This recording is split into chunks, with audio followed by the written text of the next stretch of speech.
यापूर्वीची जर निवडणूक बघितली 2020 मध्ये झालेली, तिथे ज्याचा मृणालिनी मॅमनी उल्लेख केला, कांटे की टक्कर ही त्या निवडणुकीमध्ये बघायला मिळालेली होती आणि पंतप्रधान नरेंद्र मोदी यांच्या सभा, कोविडचं असलेलं संकट आणि त्याच्यामध्ये केंद्र सरकारने केलेली मदत आणि तिथल्या लोकांपर्यंत जाऊन त्यांचा असलेला रीच, या सगळ्याचा परिणाम झालेला होता। आणि या सगळ्यामध्ये आता यावेळेचे जे फॅक्टर्स आहेत, यावेळेचे फॅक्टर्स हे खूप इंटरेस्टिंग आहेत।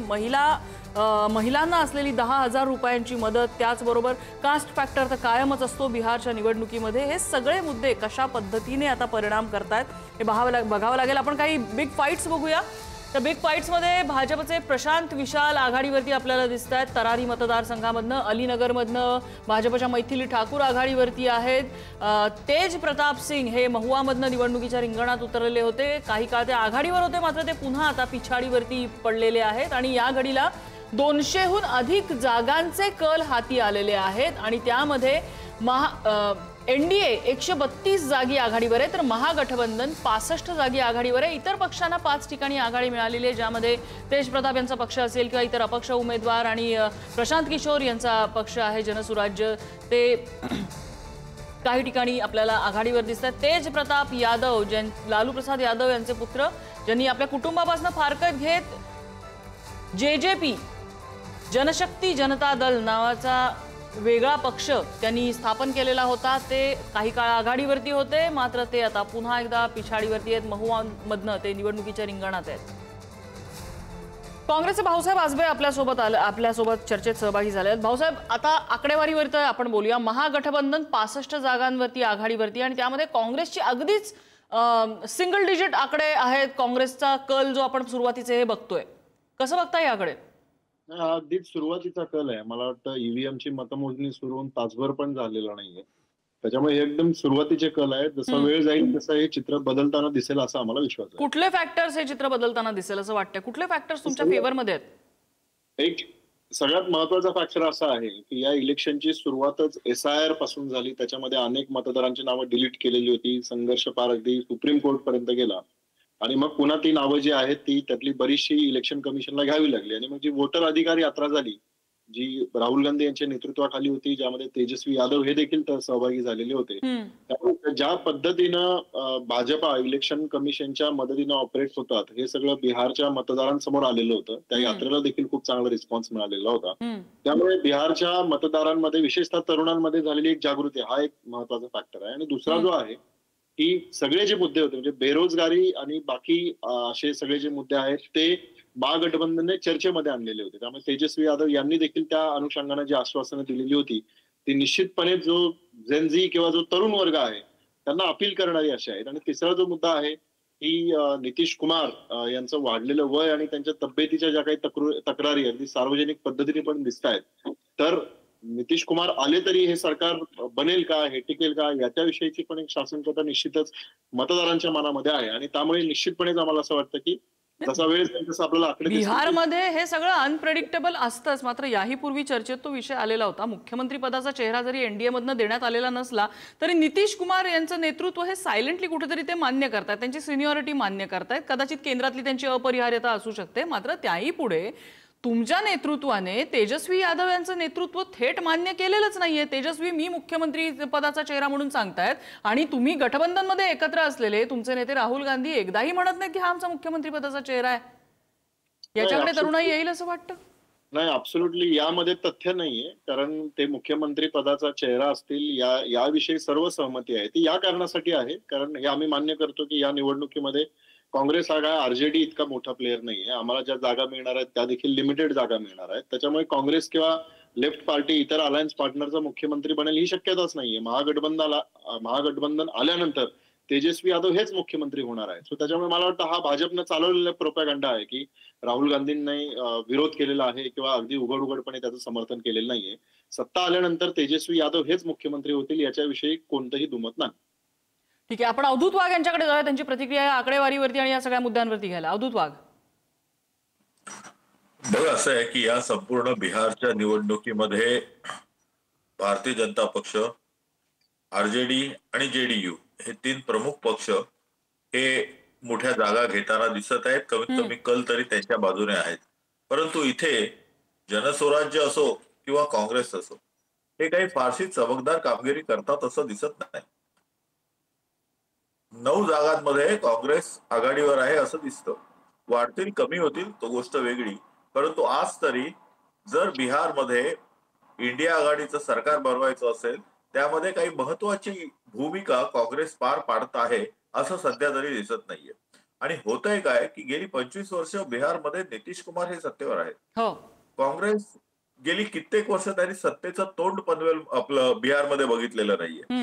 कित्येक वर्ष उत्तर प्रदेशमध्ये सत्तेचं तोंड बघितलेलं नाही. या महत्वाच्या राज्यामध्ये काँग्रेस हे सातत्याने जे दुसरे पक्ष आहेत म्हणजे समाजवादी पार्टी असो किंवा इथे आरजेडी असो यांच्या टेकूवर एवढा मोठा राष्ट्रीय पक्ष उभा राहतोय आणि त्या राष्ट्रीय पक्षाला या देशावर राज्य करायची स्वप्न पडतात. हे कसं काय शक्य आहे?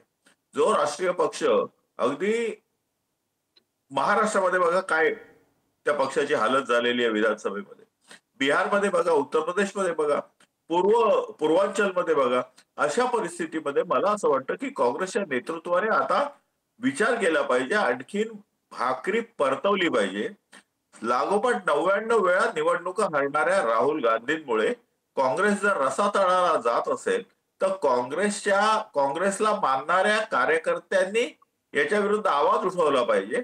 शेवटी एवढी मोठी 100-150 वर्ष जुनी पार्टी एका फॅमिलीला बांधून ठेवायची आणि त्या फॅमिलीची बटीक असल्यासारखं काम करायचं. अवधूत वाघ, जर राहुल गांधींनी इथे त्यांचा प्रेझेन्स, त्यांचं नेतृत्व ह्याच्याबद्दल जर बोलायचं झालं तर मोदी आणि शहा यांच्यापेक्षा बऱ्याच कमी सभा त्यांच्या झालेल्या आहेत. म्हणजे प्रियंका आणि राहुल गांधी मिळून 25 सभा झाल्यात आणि एकट्या अमित शहाच्या 40 पेक्षा जास्त सभा झालेल्या आहेत. मोदींच्या 20 सभा झालेल्या आहेत. नेतृत्व म्हणायचं तर डिसेंट्रलायझेशन करायची तुम्हाला गरज आहे असं नाही का वाटत? नाही, तुम्हाला हे काय म्हणायचं म्हणजे मोदी शहानहून कमी सभा झाल्या म्हणून राहुल गांधी चांगले असं म्हणायचं की वाईट? चांगलं नाही म्हणायचं. तुम्ही नेतृत्वाचं सेंट्रलायझेशनवर बोलताय, मी तुमच्या नेतृत्वाच्या डिसेंट्रलायझेशन बद्दल प्रश्न विचारते. मी तर म्हणतो मी तर 0 सभा घेतल्या म्हणजे मी राहुल गांधींवरून मोठा झालो नाही का? टोटल चुकीचा अर्थ घेताय. राहुल गांधींच्या नेतृत्वावरती गांधी घराण्याच्या सेंट्रलाइज नेतृत्वावरती तुम्ही प्रश्न विचारताय ना. मी तुम्हाला फक्त मोदी शहांनी त्यांचं नेतृत्व इतरांकडे पण हँडओव्हर केलं पाहिजे का डिसेंट्रलायझेशन वरती मी प्रश्न विचारते. 2 अंकी जागा गाठता येत नाही यावरून त्या पक्षाचं येणाऱ्या भविष्यातील भारतातील पॉलिटिकल सिनेरिओमध्ये त्या पक्षाचं चित्र काय आहे, ताकद किती आहे आणि महत्व किती आहे हे सिद्ध होत आहे. भाऊसाहेब आजमेंना मुद्दा मांडायचा आहे. अवधूत वाघ जे आहे त्यांनी काँग्रेस पक्षानं काय करावं, नेतृत्व बदल करावा का नाही करावा, राहुल गांधी काय आहेत याच्याविषयी टीका टिप्पणी करण्याची किंवा आम्हाला सल्ला देण्याची ऍब्सोल्युटली गरज नाही. मी तुम्हाला सांगतो की या सगळ्या चर्चेमध्ये अवधूत वाघ पुन्हा राहुल गांधी का आणतायत? कारण राहुल गांधींनी नेमकं त्यांची जे मर्मस्थान आहे त्याच्यावरती बरोबर बोट ठेवलेलं आहे. कारण इलेक्शन कमिशनच्या मदतीनं जे काही वोट चोरीच्या गोष्टी चालू आहेत याच्यावरती राहुल गांधींनी पुराव्यानिशी प्रकाश टाकलेला आहे आणि त्याच्यामुळे भाजपचे वरिष्ठ नेत्यांपासून वाघ यांच्या प्रवक्त्यांपर्यंतची जी सगळी नेते मंडळी आहेत ती सैरभैर झालेली आहे आणि म्हणून ते पुन्हा राहुल गांधीवर येत आहेत. अवधूत वाघांना बिहारचा आपण तुर्तास बाजूला ठेवूया. तुम्हाला लोकसभेची आठवण करून देतो. लोकसभेमध्ये या पक्षानं 13 ते 14 जागा महाराष्ट्रामध्ये मिळवलेल्या आहेत. त्याच्यामुळे राहुल गांधींच्या नेतृत्वाखाली आम्ही जी उभारी घेतोय याचा यांना त्रास होतोय आणि म्हणून अशा प्रकारची वक्तव्य करतायत. ह्यांचा जो पक्ष आहे तो हम दो हमारे दो म्हणजे यांचे 2 नेते आणि 2 उद्योगपती यांच्या दावणीला मानलेला आहे. इतर कोणालाही या पक्षामध्ये कसल्याही प्रकारचा सहभाग नाही, कोणतीही लोकशाही प्रक्रिया नाही. आणि महत्वाचं असं की यांच्या पक्षाकडे जर आपण पाहिलं तर हा सत्तेवर कसा आलेला आहे, 2 पद्धतीने आलेला आहे. म्हणजे अगदी महाराष्ट्रामध्ये देशभर पहा सगळी जी नेते मंडळी आहेत ते इतर पक्षातून फोडलेली आहेत. आतापर्यंत गांधी घराण्याभोवती ज्या पक्षाचं राजकारण फिरतंय त्यांना हे बोलण्याचा कसा अधिकार असू शकतो? नाही, मुद्दा असा आहे की इतर पक्षामधले नेते मंडळी ईडीची भीती दाखवून यांनी फोडलेले आहेत, आपल्या पक्षामध्ये घेतलेले आहेत आणि त्याला जोडून वोट चोरीचा डाव म्हणजे हे जे काही सत्तेमध्ये येतात सांगतात की आमचं 1 कोटी कार्यकर्ते आहेत, 1 कोटी आमचे समर्थक आहेत, परंतु प्रत्यक्षामध्ये विरोधी पक्ष फोडल्याशिवाय यांचा सत्तेचा जो कारभार आहे तो चालू होत नाही. त्यामुळे त्यांनी कृपा करून आम्हाला ज्ञान पाजळू नये, आम्ही काय करावं काय नाही. पक्षांतराला अपवाद कुठलाच राजकीय पक्ष नाहीये. देशभरात आपण बघितलंय इकडनं तिकडे उड्या मारणारे संधी साधू हे सर्वच राजकीय पक्षांमध्ये आहेत. आणि आपला तुम्हीच जसं म्हणता की आपला पक्ष वाढवायची सगळ्यांना हक्क आहे, त्याच्यामध्ये तुम्हीही केलं असेल, भाजपनेही केलं असेल, दोघंही एकमेकांची वकिली करू शकता. एकमेकांवर टीका कसली करताय? पक्ष समान बदल गोष्टींसाठी. त्याच्यामध्ये काही चुकीचा आहे अशातला भाग नाही, पण मुद्दा असा आहे की जेव्हा ईडीची आणि शासकीय यंत्रणांची भीती दाखवून पक्ष फोडले जातात, जे महाराष्ट्रातही आपण पाहिलं, आक्षेप त्यावर आहे. काँग्रेसचं जेव्हा सरकार होतं त्या काळातही लोक पक्षांतर करत होती, परंतु गेल्या बिहारमध्ये असं काही आहे असं वाटतंय तुम्हाला? भीती दाखवून- बिहारमध्ये नितीश कुमार सारखा पक्ष, ज्यांचं भाजपसोबतचे सगळ्यात मोठे त्यांचा मित्र पक्ष आहे, त्यांच्यासोबत असं काही आहे अशी शंका आहे तुम्हाला? निश्चितपणे होऊ शकेल, कारण हा पक्ष असा आहे, तुम्ही पंजाबकडे बघा, तुम्ही काश्मीरमध्ये झालं काय बघा, महाराष्ट्रात काय झालं पहा. म्हणजे ज्यांचा हात टेकू घेतात त्यांनाच ते गिळंकृत करतात. भस्मासुरासारखा हा पक्ष आहे. आणि नितीश कुमार या सगळ्याला मानतील असं वाटतंय तुम्हाला? जे केंद्रामध्ये एका हुकमी स्थानी बसलेले आहेत ते नितीश कुमार यांना जुमानतील असं वाटतंय? ईडी आणि इतर कुठल्या गोष्टींचा तुम्ही जो म्हणताय धाक दाखवलाय वगैरे, त्याला जुमानतील असं वाटतंय? नाही, येत्या काळामध्ये ते दिसेल. हा निकाल कसा येतोय, कोणाला किती जागा मिळतात याच्यावरती भाजप पुढची स्ट्रॅटेजी ठरवणार आहे, हे उघड आहे. पण अवधूत वाघ यावर कॉमेंट हवे तुमची. मला असं वाटतं की ज्यावेळी कुठच्याही राज्याच्या निवडणुकीला सामोरं जात असतात आणि दोन पक्ष, विशेषतः एक स्टेट पॉलिटिक्स मधला पक्ष असतो, राज्यस्तरीय पक्ष असतो आणि एक राष्ट्रीय स्तरावरचा पक्ष असतो, त्यांच्यामध्ये आधीच मॅन्डेट ठरलेलं असतं की पुढे काय करायचं. जर महाराष्ट्राचा विचार केला तर महाराष्ट्रामध्ये ज्यावेळी शिवसेनेमध्ये उभी फूट पडली आणि एकनाथ शिंदे आपल्या 40 आमदारांसह बाहेर पडले, त्यावेळीच काँग्रेस, शिवसेना आणि भारतीय जनता पक्ष यांच्यामध्ये आधीच काहीतरी ठरलं असेल ना की एकनाथ शिंदेना मुख्यमंत्री पदी बसवायचं सरकार पाडून. तर हे मला असं वाटत नाही की 1-2 दिवस आधी होतं. कुठचीही गोष्ट ही स्ट्रॅटेजिकली पाहिली जाते आणि एखाद्या ठिकाणी मुख्यमंत्री पदाचा चेहरा डिक्लेअर करायचा की नाही करायचा हे त्या वेळच्या गणितावर अवलंबून असतं. तुम्ही जर पाहिलं तर 2दा भारतीय जनता पक्षाने लालकृष्ण अडवाणी यांचा पंतप्रधान पदाचा चेहरा जाहीर केला आणि 2दाही आम्ही हरलो. 2004ला केला, 2009ला केला आणि त्यानंतर मग 2014ला ज्यावेळी नरेंद्र मोदी यांचा चेहरा पंतप्रधान पदासाठी जाहीर केला त्यावेळी आम्ही जिंकलो. तर त्यामुळे कित्येक वेळा एखाद्या राज्याचा नेता कोण असावा, मुख्यमंत्री कोण असावा हे ज्यावेळी आपण डिक्लेअर करतो त्यावेळी त्याचे काही फायदे असतात, काही तोटे असतात आणि हे सगळे विचारात घेऊन भारतीय जनता पक्ष आणि जनता दल युनायटेड या दोघांनी मिळून ठरवलं की या विधानसभेच्या बिहारच्या निवडणुकीमध्ये मुख्यमंत्री पदाचा चेहरा आपण डिक्लेअर करू नये, आपण सामूहिक नेतृत्व द्यावं आणि त्याचे रिझल्ट आज समोर आलेले आहेत. मला वाटतं की भारतीय जनता पक्ष आणि जनता दल युनायटेड प्रचंड बहुमताने विजय होऊन सरकार स्थापन करत आहे. पण तरी ग्राउंडवरती एक सायलेंट असा वर्ड होता की कदाचित नितीश यांची ही अखेरची निवडणूक मुख्यमंत्री पदासाठीची असू शकते, त्यामुळे कदाचित तेच मुख्यमंत्री पदाचा चेहरा असतील. नंबर 1 ही कदाचित हा सिंपथी फॅक्टर आणि नंबर 2 म्हणजे केंद्रामध्ये त्यांचं असलेलं हुकमी स्थान, केंद्र सरकारच्या बहुमताच्या कॅल्क्युलेशन मधलं ते पाहता नितीश कुमार यांच्यासोबत निगोसिएशनला भाजपला फारसा वाव नाहीये असं चित्र दिसतंय. अवधूत वाघ. नाही, असं काही नाहीये. नितीश कुमारजी आणखीन भारतीय जनता पक्ष आज नाही, मधली काही 1-1.5 वर्ष सोडलं जेव्हा ते काही गैरसमजातून तेजस्वी बरोबर त्यांनी राज्यकारभार पाहिला, ते सोडलं तर गेली अनेक वर्ष बरोबर आहेत.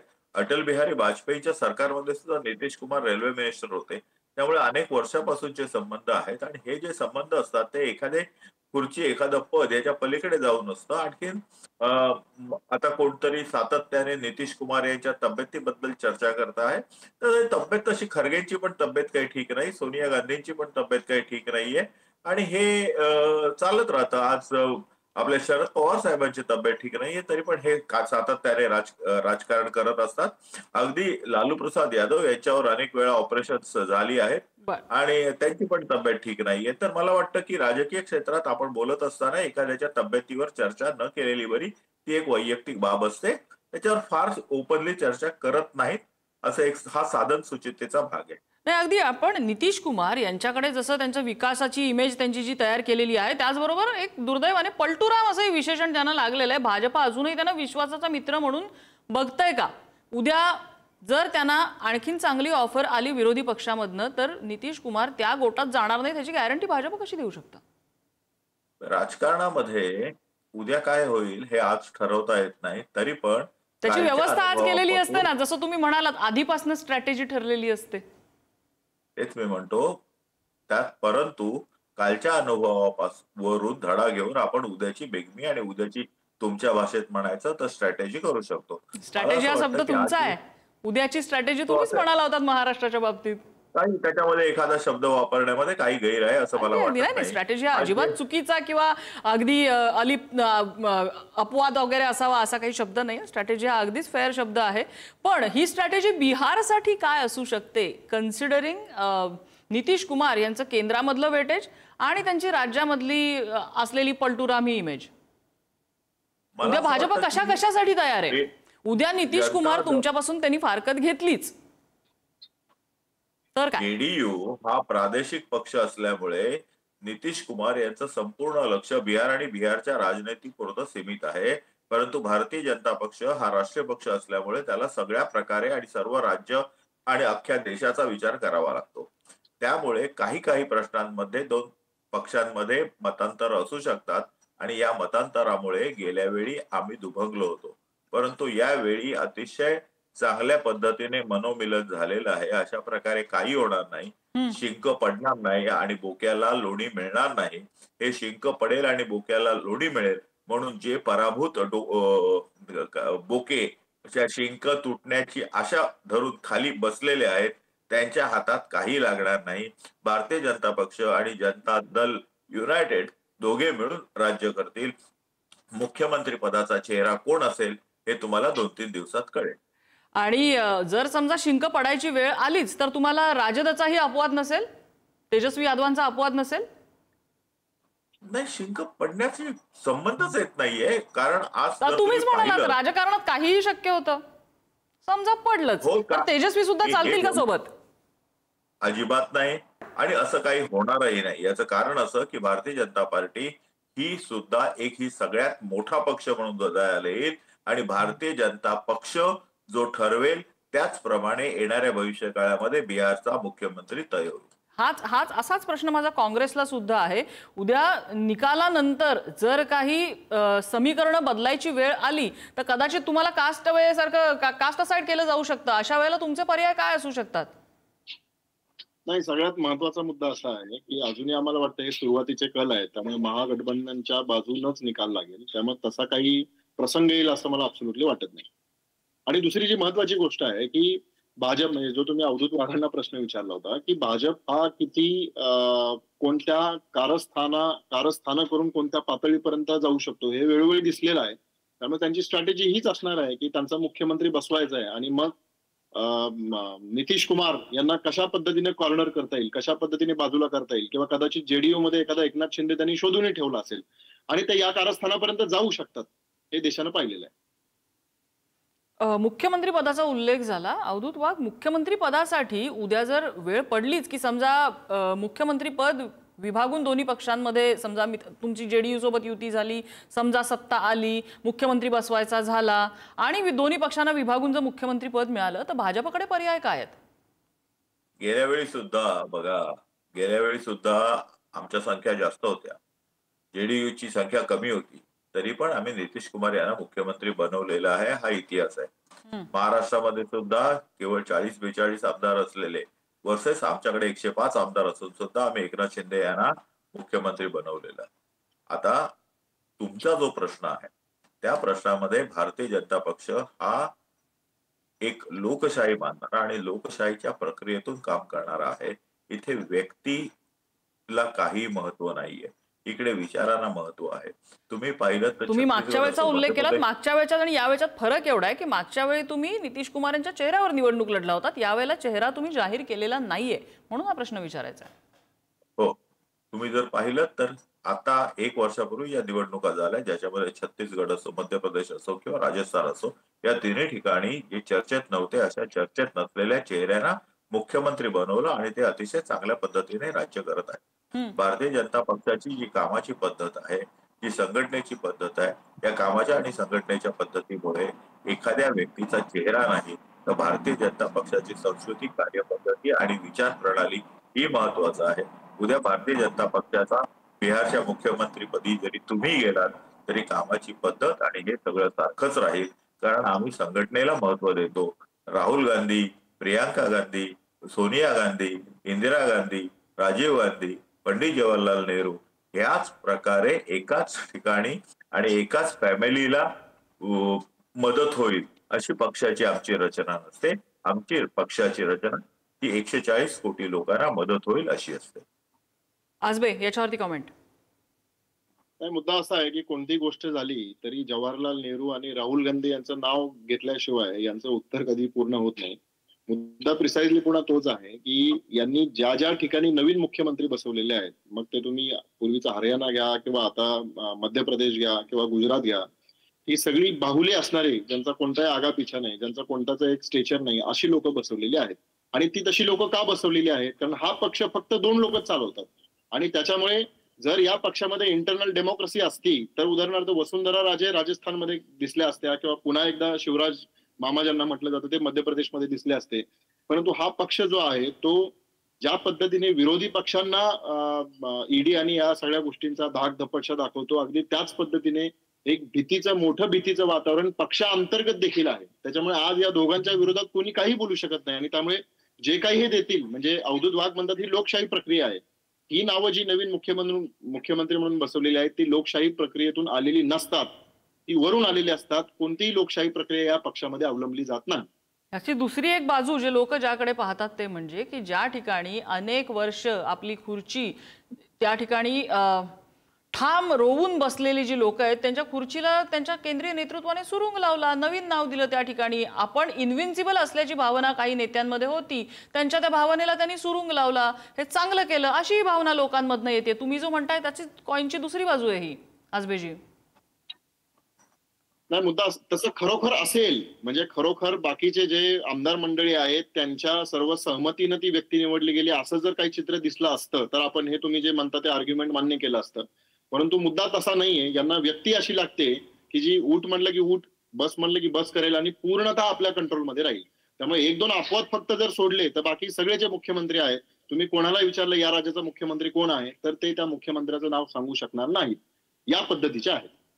अवधूत वाघ, तुमच्याकडे मी हाच नेतृत्वाचा प्रश्न घेऊन येते. पूर्वी असं म्हटलं जायचं, राज्यातले नेते म्हणायचे की आम्हाला शिंकायचं असेल तरी केंद्रात जाऊन काँग्रेसच्या ज्येष्ठ नेतृत्वाकडनं आम्हाला परवानगी घ्यावी लागते, असं काँग्रेसच्या नेत्यांचं वर्णन विरोधी पक्षात राहताना भाजपच्या किंवा विरोधी पक्षाच्या अनेक नेत्यांनी केलेलं आहे. आता भाजपमध्ये चर्चा अशीच आहे, घराणेशाही जरी इथे नसली तरी तुमच्या नेतृत्वाचं जे केंद्रीकरण झालेलं आहे मोदी आणि शहा या नावाभोवती, त्याच्याबद्दल असं बोललं जातं की आम्हाला शिंकायचं असेल तर पहिले मोदी शहांची परवानगी घ्यावी लागते, अशी चर्चा तुमच्याबद्दल सुद्धा आहे. हे कसं आहे, हे कोणी काही बोललं तरी हे प्रॅक्टिकली शक्य आहे का बघा. कारण मोदीजी किंवा अमित शहाजी या देशाचा राज्यकारभार हाकल असताना या भारतामध्ये असलेल्या अनेक राज्यांचे मुख्यमंत्री उपमुख्यमंत्री भारतीय जनता पक्षाचे आहेत. भारतीय जनता पक्ष हा काँग्रेसपेक्षा अनेक पटीने मोठा असलेला पक्ष आहे आज या देशात. अशा वेळी प्रत्येक मुख्यमंत्री, प्रत्येक राज्याचा मुख्यमंत्री तिकडे जाऊन शिंकण्यासाठी परवानगी घेतो असं काही होत नाही. परंतु ज्यावेळी केंद्राकडनं आपल्याला मदत लागते किंवा केंद्राकडनं मोठमोठ्या योजना आपल्याला अप्रूव्ह करून घ्याव्या लागतात, त्यावेळी हे आजची गोष्ट नाही. आणि पक्ष कुठचाही असो, हे केंद्रामध्ये आणि राज्यामध्ये एकमेकांमध्ये कोऑर्डिनेशन हे असावंच लागतं. मला वैयक्तिकरित्या इतकी वर्ष भारतीय जनता पक्षामध्ये काम करत असताना हे असं कधीच वाटलं नाही की प्रत्येक गोष्टीमध्ये केंद्राकडे जावं लागतं. राजकारणाचा जर भाग केला, मी ऍडमिनिस्ट्रेटिव्ह म्हणत नाही, पॉलिटिकल भाग केला, तर ज्यावेळी महाराष्ट्रामध्ये निवडणुका होतात त्यावेळी केंद्राच्या स्तरावरून एखादा प्रभारी इकडे येतो आणि तो प्रभारी भारतीय जनता पक्षाच्या महाराष्ट्रातल्या नेत्यांबरोबर कोऑर्डिनेट करून युती, आघाडी आणि उमेदवारांच्या याद्या फायनलाइज करतो. एवढं जर सोडलं तर मला असं वाटत नाही कुठे इंटरफेरन्स आहे. भारतीय जनता पक्षाचे जे कार्यक्रम असतात ते राष्ट्रीय स्तरावर तय होतात आणि राष्ट्रीय स्तरावर तय होणारे कार्यक्रम हे मग प्रत्येक राज्य आणखी सिटीपर्यंत आणलं जातं. उदाहरणार्थ वंदे मातरम गीताला 150 वर्ष झाली. हा कार्यक्रम आम्ही जोरात साजरा केला, एकाच दिवशी साजरा केला. हा कार्यक्रम आम्हाला दिल्लीवरून आला आणि तो दिल्लीवरून आलेला कार्यक्रम स्टेट वाईज, आणखी सिटी वाईज, डिस्ट्रिक्ट वाईज, तालुका वाईज, मंडळ वाईज आम्ही घेतला. याच्या पलीकडे ही एक आमची पद्धत आहे आमचा पक्ष चालवण्याची. आणि ह्या पक्ष चालवण्याच्या पद्धतीमुळे 2 पासून आज 240 पर्यंत आणि लागोपाठ 3 वेळा आमचं पंतप्रधान निवडून आणण्यापर्यंत आम्ही मजल मारलेली आहे. एकीकडे भारतीय जनता पक्ष दिवसेंदिवस कलेकलेने वाढत असताना काँग्रेसचा सूर्य ढलता सूरज झालेला आहे, हे इथे कुठेतरी लक्षात घेतलं पाहिजे. आणि वाढल्या 240 जागा लोकसभेत मिळालेल्या आहेत. सुरुवातीचे काही कल जे हाती येत आहेत त्या कलानुसार एनडीएने जोरदार मुसंडी मारलेली 160 जागी त्यांची आघाडी दिसते आणि 62 जागी महागठबंधन. आणि मला वाटतं एनडीएच्या गोटातनं जोरदार सेलिब्रेशन सुरू झालेलं आहे. पंचपक्वान्न तयार होत आहेत, जिलब्या गायल्या जात आहेत, लाडूची तयारी सुरू आहे आणि ढोल ताशे वाजवले जात आहेत.